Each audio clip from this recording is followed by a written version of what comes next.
नमस्कार, आपण पाहत आहात न्यूज महाराष्ट्र दर्शन. मुखेडीतून एक कौतुकास्पद बातमी समोर येत आहे. इंडियन मेडिकल असोसिएशन आणि स्थानिक वैद्यकीय संस्थेच्या संयुक्त विद्यमाने अवयवदाते आणि अवयव प्राप्तकर्ते यांचा गौरव सोहळा नुकताच अत्यंत उत्साहात पार पडला.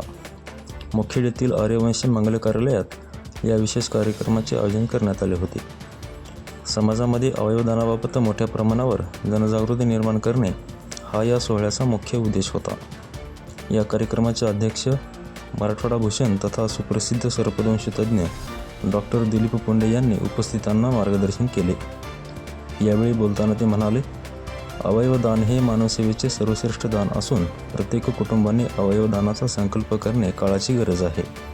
तसेच रक्तदान, नेत्रदान आणि देहदानाबाबत समाजात दिवसेंदिवस वाढत असलेली जागरूकता ही एक अत्यंत सकारात्मक बाब असल्याचेही त्यांनी नमूद केले. याप्रसंगी देशाचे पंतप्रधान नरेंद्र मोदी यांनीही अवयवदानाच्या जनजागृतीवर वेळोवेळी दिलेल्या भराचा विशेष उल्लेख करण्यात आला.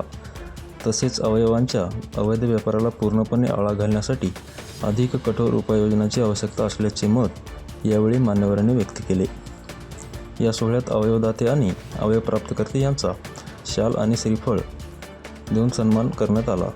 या भव्य कार्यक्रमाला doctor Sanjay Kadam, doctor Vijay Maidapwad, Gangadharrao Dapkekar, Subhash Patil Dapkekar, doctor Ashok Kaurwar, doctor Satish Bachchewar, doctor Ramrao Sirrame आणि डॉक्टर बालाजी गरुडकर यांच्यासह वैद्यकीय क्षेत्रातील आणि सामाजिक क्षेत्रातील अनेक मान्यवर मोठ्या संख्येने उपस्थित होते.